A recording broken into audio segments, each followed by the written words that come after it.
স্নেহের ছাত্রছাত্রী, আজকের আলোচনা ম্যাপ পয়েন্টিং। দেখো, এই ভারতের মানচিত্রে আমি তোমাদের মাধ্যমিক টেস্ট পরীক্ষায় আসার সম্ভাবনা আছে এই ধরনের কতকগুলো ম্যাপ পয়েন্টিং দেখিয়ে দিচ্ছি। তোমরা একটা খালি ম্যাপে এই পয়েন্টিংগুলো তোমরা প্র্যাকটিস করে নাও, তাহলেই তোমরা পরীক্ষায় টেস্টে যে আসার সম্ভাবনা আছে যে ম্যাপ পয়েন্টিং, সেগুলো তোমরা পেয়ে যাবে। এছাড়া এগুলো যখন তোমরা মাধ্যমিক পরীক্ষা দেবে 2025 সালে, তখনও কিন্তু এই পয়েন্টিংগুলো কাজে লাগবে। দেখো, তোমাদের পরীক্ষার প্রশ্নপত্রে দেখবে ম্যাপ পয়েন্টিং দেওয়া থাকে 6-1, 6-2, 6-3, 6-4 এরকম দেওয়া থাকে, 6-5, 6-6।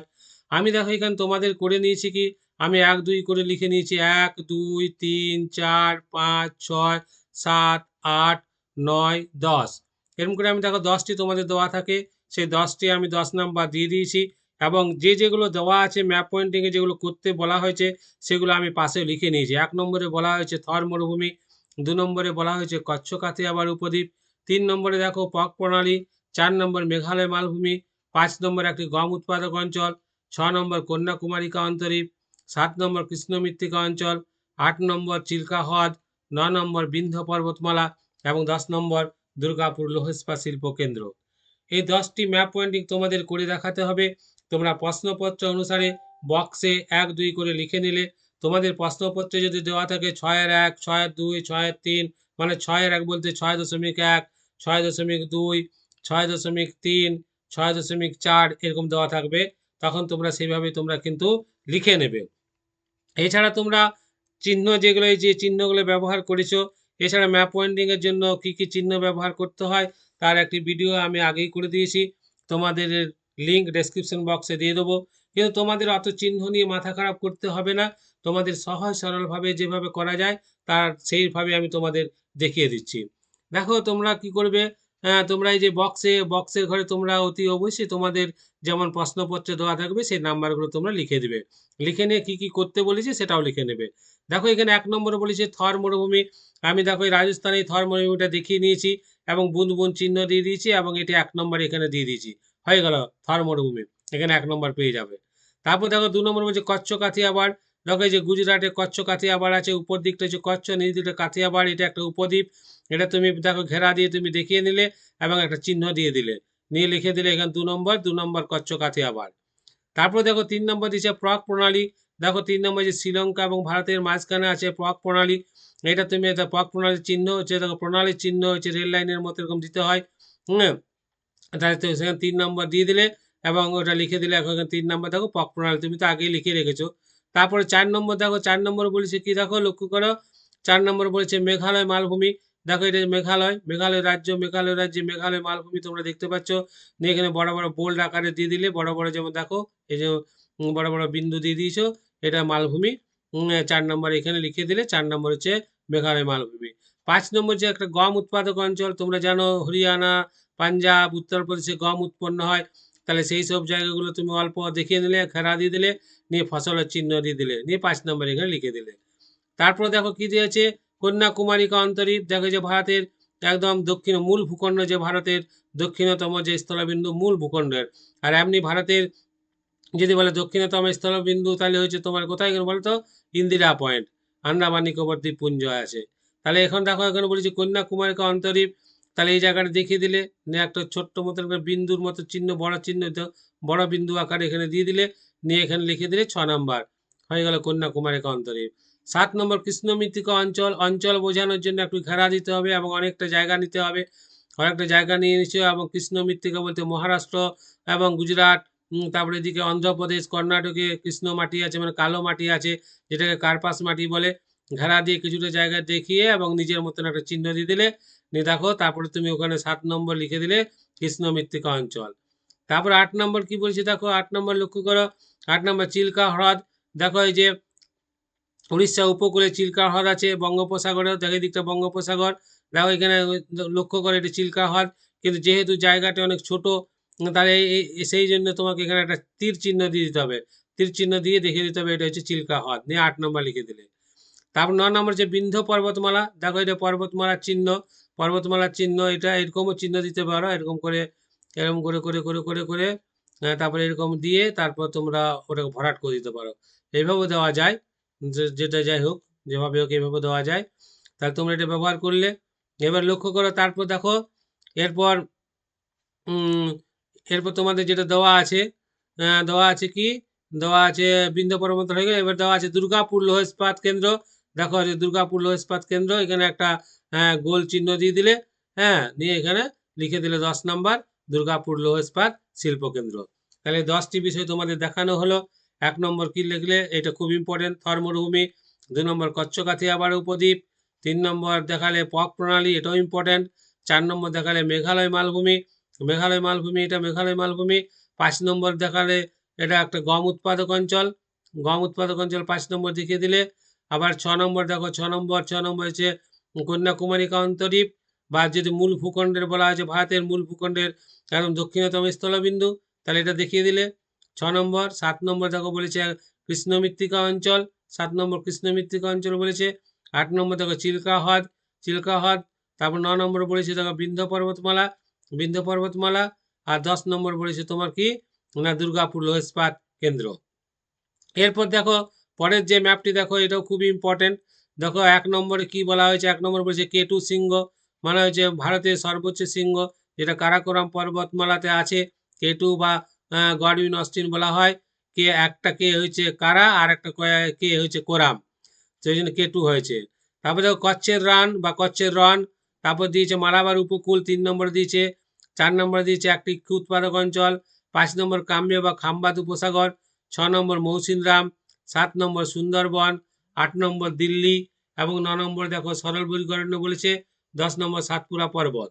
তাহলে 1 নম্বর দেখো, 1 নম্বর K2 ত্রিভুজের চিহ্ন এখানে দিয়ে দিলে, সিংহের চিহ্ন, এটা শৃঙ্গ, শৃঙ্গের চিহ্নটা ব্যবহার করবে। তাহলে 1 নম্বর।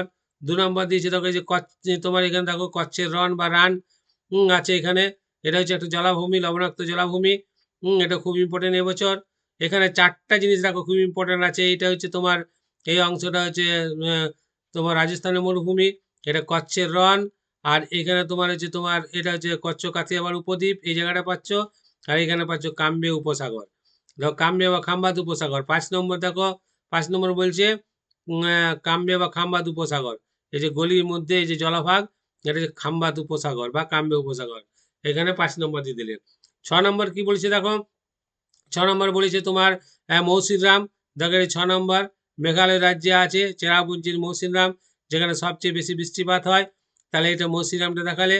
আর যদি বলে সবচেয়ে বৃষ্টিবহুল অঞ্চল ভারতের, তাহলে তখন তোমার অঞ্চল যদি বলে, তাহলে তোমাকে এই জায়গাটা একটু বড় করে ঘেরা করে দিতে হবে, এরকম ঘেরা করে দিতে হবে, আর কোনো একটা চিহ্ন দিয়ে দিতে হবে। আর যদি কেন্দ্র বলে, তাহলে এইখানে একটা বিন্দুর মতন একটা চিহ্ন দিয়ে দিলেই হবে। তারপর দেখো কি বলছে, তারপরে হচ্ছে 8 নম্বর হচ্ছে দিল্লি। দেখো দিল্লি, দিল্লি 8 নম্বর দিল্লি, দেখো দিল্লি ভারতের রাজধানী, দিল্লি। তারপরে 9 নম্বর কি বলছে সরলবর্গীয় অরণ্য। দেখো এখানে লক্ষ্য করো, এটা সরলবর্গীয় অরণ্য অঞ্চল, যেটা অরুণাচল প্রদেশে দেখতে পাওয়া যায়। সরলবর্গীয় অরণ্য দেখো, সরল লম্বা গাছের মতো গাছ দিয়ে দেওয়া হয়েছে, এটা সরলবর্গীয় অরণ্য।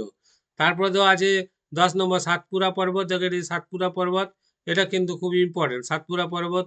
আর এর উপরে এখানে আমাদের বিন্ধ্য পর্বতমালা আগে দেখিয়ে দিয়েছি। তার এখানে পাশাপাশি দুটো যে স্তূপ পর্বত আছে, সেই স্তূপ পর্বত আমরা এখানে দেখিয়ে দিলাম। তাহলে এই 10টি ম্যাপ পয়েন্টিং হয়ে গেল। এরপর আরও 10টি ম্যাপ পয়েন্টিং দেখো তোমাদের দেখিয়ে দিচ্ছি। 1 নম্বর দেখো দেওয়া আছে আরাবল্লী পর্বত। 2 নম্বর মান্নার উপসাগর। 3 নম্বর বছরে দুবার বৃষ্টি অঞ্চল। 4 নম্বর ধান উৎপাদক অঞ্চল। 5 নম্বর বন্যাপ্রবণ অঞ্চল। 6 নম্বর মুম্বাই।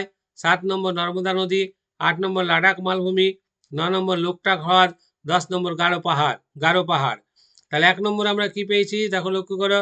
1 নম্বর আমরা পেয়েছি আরাবল্লী পর্বতমালা। আরাবল্লী পর্বতমালা সর্বোচ্চ শিখর হচ্ছে গুরু শিখর, এখানে গুরু শিখর আছে, এখানে গুরু শিখর আছে। আরাবল্লী পর্বতমালা সর্বোচ্চ শৃঙ্গ।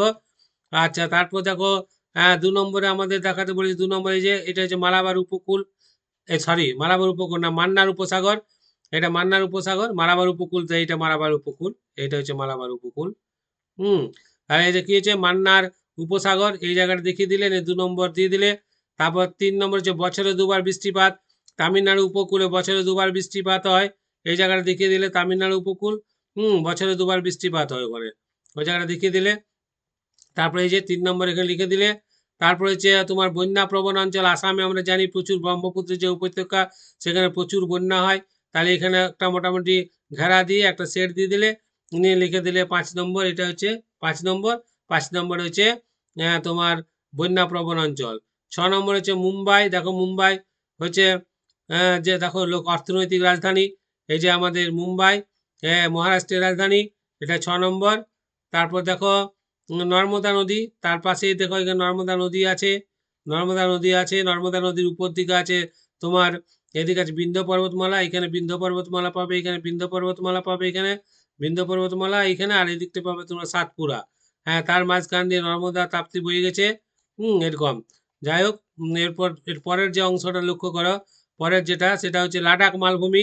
দেখো এখানে লাদাখ, যে লাদাখ কেন্দ্রশাসিত অঞ্চল আছে, সেইখানে তোমরা দেখতে পাবে লাদাখ মালভূমি ঘেরা দিয়ে, এখানে দেখো পাথর বোল্ডের চিহ্ন দিয়ে দেওয়া হয়েছে, মালভূমি অঞ্চল। 8 নম্বর। তারপর দেখো 9 নম্বরে কি বলা হয়েছে, 9 নম্বরে লক্ষ্য করো, 9 নম্বরে বলা হয়েছে লোকটাক হ্রদ মণিপুরে আছে। দেখো এই যে মণিপুরে, এটা হচ্ছে লোকটাক হ্রদ 9 নম্বর। হ্যাঁ, লোকটাক হ্রদ খুব ইম্পর্টেন্ট।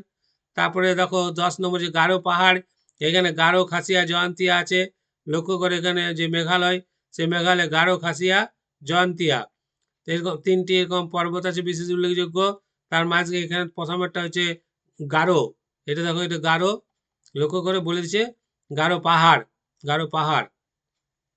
তাহলে গারো খাসিয়া জয়ন্তিয়া এখানে আছে, এখানে গারো পাহাড় দেখো অবস্থান করে আছে, এটা দেখাতে বলছে। তাহলে আমাদের 10টা এখানে দেখানো হয়ে গেল। তারপরে দেখো আরো 10টা তোমাদের দেখিয়ে দিচ্ছি। তোমাদের আরো 10টা দেখো, 1 নম্বর দেওয়া আছে কারাকোরাম পর্বতমালা, 2 নম্বর মোটর গাড়ি নির্মাণ কেন্দ্র, 3 নম্বর মরু উদ্ভিদ, 4 নম্বর মিলেট উৎপাদক অঞ্চল, 5 নম্বর কঙ্কন উপকূল, 6 নম্বর কফি উৎপাদক অঞ্চল, 7 নম্বর উত্তর সরকার উপকূল, 8 নম্বর ছোটনাগপুর মালভূমি, 9 নম্বর ব্রহ্মপুত্র নদ, 10 নম্বর হচ্ছে হচ্ছে উদ্ভিদ অঞ্চল। তার প্রথমে আমরা দেখছি কারাকোরাম পর্বতমালা। দেখো উপরে চলে যাও, এখানে কারাকোরাম পর্বতমালা আছে, এখানে পর্বতমালার চিহ্ন দিয়ে দিলে 1 নম্বর লিখে দিলে। 2 নম্বর হচ্ছে গুরগাঁও, ভারতের বৃহত্তম মোটর গাড়ি নির্মাণ কেন্দ্র গুরগাঁও। তারপরে 3 নম্বর দেখো, 3 নম্বর আছে এটা হচ্ছে মরু উদ্ভিদ, এখানে মরু উদ্ভিদ দেখাতে বললে এই জায়গাটা দেখালে, মরু মৃত্তিকাও যদি দেখাতে বলে আর কিছুটা ঘেরা বাড়িয়ে দিয়ে মরুভূমি দেখানো হয়ে যাচ্ছে। তাহলে এখানে মরু উদ্ভিদ, এখানে তোমার 3 নম্বর, 3 নম্বর দেখো মরু উদ্ভিদ। 4 নম্বর মিলেট উৎপাদক অঞ্চল, মিলেট উৎপাদক অঞ্চল 4 নম্বর দেখো, এই অঞ্চলটা মিলেট উৎপাদক, গুজরাটে মিলেট হয়, তারপর রাজস্থানেও মিলেট হয়, তারপরে এখানে দেখো মধ্যপ্রদেশের কিছু জায়গাতে মিলেট হয়। হ্যাঁ, তাহলে মিলেট উৎপাদক অঞ্চল দেখিয়ে দিলে। তারপরে হচ্ছে তোমার দেখো কঙ্কন উপকূল, দেখো এই দিকটা হচ্ছে, এটা হচ্ছে কঙ্কন উপকূল, কঙ্কন উপকূল এই দিকটা পাবে তোমার গুজরাট উপকূল, গুজরাট উপকূলের পরে কঙ্কন উপকূল, তারপরে এদিকে দেখো কর্ণাটক উপকূল, তারপরে যে মালাবার উপকূল। আচ্ছা, তারপর তাহলে আমাদের আমাদের কি বলেছে, আমাদের বলেছে কঙ্কন উপকূল, কঙ্কনটা দেখিয়ে দিলে। তারপরে হচ্ছে 7 নম্বর উত্তর সরকার উপকূল, দেখো উত্তর সরকার এটা যে উপকূল, এই যে উত্তর সরকার, আর নিচটা এদের এটা হচ্ছে এটা হচ্ছে তামিলনাড়ু উপকূল বা করমণ্ডল উপকূল, বা করমণ্ডল বা তামিলনাড়ু উপকূল এদিকটা, এদিকটা হচ্ছে তোমার উত্তর সরকার উপকূল। তারপর দেখো ছোটনাগপুর মালভূমি, দেখো এটি ছোটনাগপুর মালভূমির ছোটনাগপুর 8 নম্বর। তারপর 9 নম্বর কি বলছি দেখো, 9 নম্বর ব্রহ্মপুত্র নদ, লক্ষ্য করে এটা ব্রহ্মপুত্র নদ। আগের ম্যাপে আমরা দেখলাম ব্রহ্মপুত্র উপত্যকা, এখানে কিন্তু নদ হিসাবে ব্যবহৃত হয়েছে। দেখো এখানে যেটা নদ হিসাবে এখানে দেখানো হয়েছে ব্রহ্মপুত্র নদ, আর আগে আমরা দেখলাম ব্রহ্মপুত্র উপত্যকা বা আসাম উপত্যকা আমরা আগে দেখেছি। আচ্ছা, এরপর দেখো এরপর যেটা দেওয়া আছে সেটা হচ্ছে তোমার পর্ণমোচী উদ্ভিদ। 10 নম্বর দেখো পর্ণমোচী উদ্ভিদ, দেখো এই অঞ্চলে বিশেষ করে উত্তরপ্রদেশে, বিহার, ঝাড়খণ্ড, পশ্চিমবঙ্গ এইসব জায়গাগুলোতে পর্ণমোচী উদ্ভিদ জন্মায়। তাহলে এরকম তোমরা 1, 2, 3, 4, 5 করে এরকম লিখে নেবে। তোমাদের প্রশ্নপত্রে যেটা দেওয়া থাকবে 6.1, 6.2, 6.3 যা কিছু থাকবে সেইভাবেই তোমরা লিখবে। আর এরকম মোটামুটি নিজের মতো চিহ্ন দিলেও চলবে, তবে তোমরা নদীর চিহ্নটা এরকম ব্যবহার করবে অতি অবশ্যই। নদীর চিহ্ন যেমন হ্যাঁ, নদীর চিহ্ন তোমরা নদী তার সঙ্গে একটা উপনদী দিয়ে দিবে। আর সিংহের চিহ্ন ব্যবহার করবে যেটা ত্রিভুজের মতন, আর তোমার প্রণালীর চিহ্নটা ব্যবহার করবে রেল লাইনের মতো, এগুলো ব্যবহার করবে। বাকি চিহ্নগুলো মোটামুটি তোমরা নিজের পছন্দ মতো দেবে এবং একটি চিহ্ন একবারই ব্যবহার করবে। তাহলে তোমরা ম্যাপ পয়েন্টিংটা আশা করি তোমরা এই ভিডিওটা দেখলেই বুঝতে পারবে। যারা আমার চ্যানেলে নতুন, চ্যানেলটিকে সাবস্ক্রাইব করে দেবে, আর যারা ইতিপূর্বে চ্যানেলটিকে সাবস্ক্রাইব করেছো তাদেরকে অশেষ ধন্যবাদ। প্রচুর ম্যাপ আছে, ম্যাপ তোমাদের পরে পরে আমি তোমাদের আবার দেখিয়ে দেবো। এখন তোমাদের যেহেতু টেস্ট পরীক্ষা চলছে, তোমরা এইগুলো জেনে নাও। পরে আবার তোমাদের নতুন ভিডিওতে আবার অনেক অনেক তোমাদের ম্যাপ পয়েন্টিং দেখে দেবো। আর আমি আরেকটা ভিডিও তোমাদের আরেকটা পরের ভিডিওতে আমি দেখি কিছু ইম্পর্টেন্ট প্রশ্ন তোমাদের বলে দেবো যে টেস্ট পরীক্ষায় এবছর টেস্ট পরীক্ষায় কোন কোন প্রশ্ন আসার সম্ভাবনা আছে। তারপর পরের ভিডিওতে আবার বলে দেবো যে 2025 সালে তোমরা যখন মাধ্যমিক পরীক্ষা দেবে তখন কি কি প্রশ্ন আসার সম্ভাবনা আছে। তবে টেস্টের যে প্রশ্নগুলো আমি বলে দেবো সেগুলো কিন্তু মাধ্যমিক পরীক্ষাতে আসার সম্ভাবনা আছে। তাহলে আজ এই পর্যন্তই। ভালো থাকো, সুস্থ থাকো।